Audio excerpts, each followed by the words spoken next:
The dark. In 1950, the quiet village of Hollowbrook, England, was like any other, simple, peaceful, and surrounded by dense, fog-covered woods. But all that changed when strange whispers began circulating.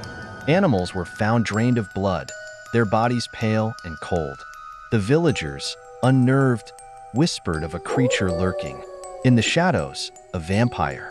Margaret, a young woman who lived at the edge of the village with her aging father, had heard the rumors but dismissed them as mere superstition.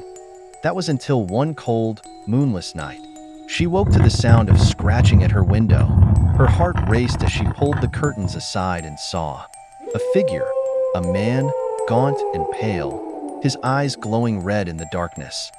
Frightened, she shut the window and locked every door. Her mind racing, the figure disappeared, but from that night on, Hollowbrook seemed different. People in the village began falling ill, growing weaker each day. Pale faces, sunken eyes, and strange puncture wounds on their necks. The villagers, in panic, started staying indoors after dark, fearing the legend was true. Margaret's father, too, grew weaker.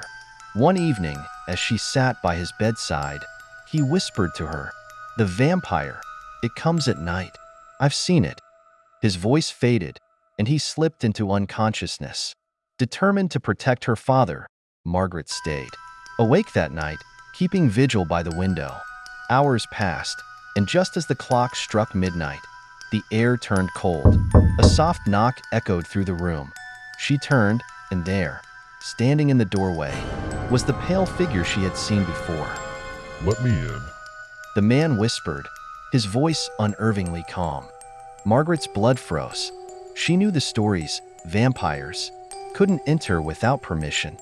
She stayed silent, clutching the cross around her neck. The vampire's eyes glinted, his lips curling into a twisted smile. "Your father is mine. Soon, you will be too." With that, he vanished into the night, leaving behind only the sound of a low, eerie laugh. Terrified, Margaret rushed to the village priest the next morning, begging for help. Together, they armed themselves with holy water, garlic, and wooden stakes. That night, they returned to the house, waiting for the vampire to return. As the clock struck midnight, the vampire appeared once more, this time at the window, hissing in fury when he saw the priest. With a scream, he lunged at them, but the priest held up the cross, driving him back. In the chaos, Margaret plunged the stake into his heart. The vampire let out an inhuman shriek before crumbling into dust, leaving nothing but silence. From that night on, the sickness in the village lifted, and the people returned to their lives.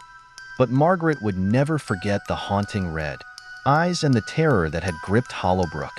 The vampire was gone, but the shadows of what he had left behind would linger forever.